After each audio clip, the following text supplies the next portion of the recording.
હરે કૃષ્ણ. હું નુપા દલાલ. સ્વાગત છે આપ સૌનું નુપાસ કિચનમાં. તો આ મેંગો સિઝનમાં મેંગો લસ્સી ન બનાવીએ તો કેમ ચાલે? તો ચાલો આ સિઝનમાં આપણે મસ્ત મજાની રસીલી હાફૂસ કેરીથી મેંગો લસ્સી બનાવશું. તો મેં એક સરસ પાકી જ્યુસી હાફૂસ કેરી લીધી છે. તેમાંથી આ રીતે કટકા કરી સ્કૂપ કરી અને તેને બ્લેન્ડર જારમાં ઉમેરી દઈશું.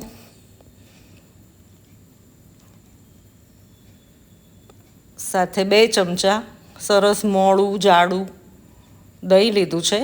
મેં પ્રોબાયોટિક દહીં લીધું છે. તમે કોઈ પણ સાદું દહીં લઈ શકો છો. સાથે તેમાં થોડું પાણી ઉમેરી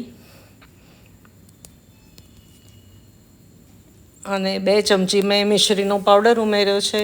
તમે ઈચ્છો તો સાદી સાકર ઉમેરી શકો છો. અડધું કપ પાણી ઉમેરી અને બ્લેન્ડર જારમાં આપણે લસ્સીને બ્લેન્ડ કરી લઈશું.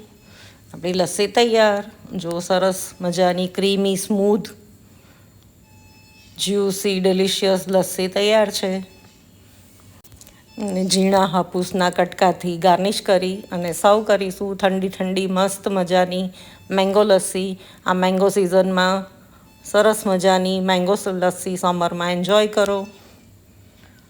મારી ચેનલ સબસ્ક્રાઈબ ન કરી હોય તો જલ્દીથી કરી દેજો અને બેલ આઇકન પ્રેસ કરી દેજો, જેથી આવી જ રેસિપીઝનું નોટિફિકેશન મળતું રહે.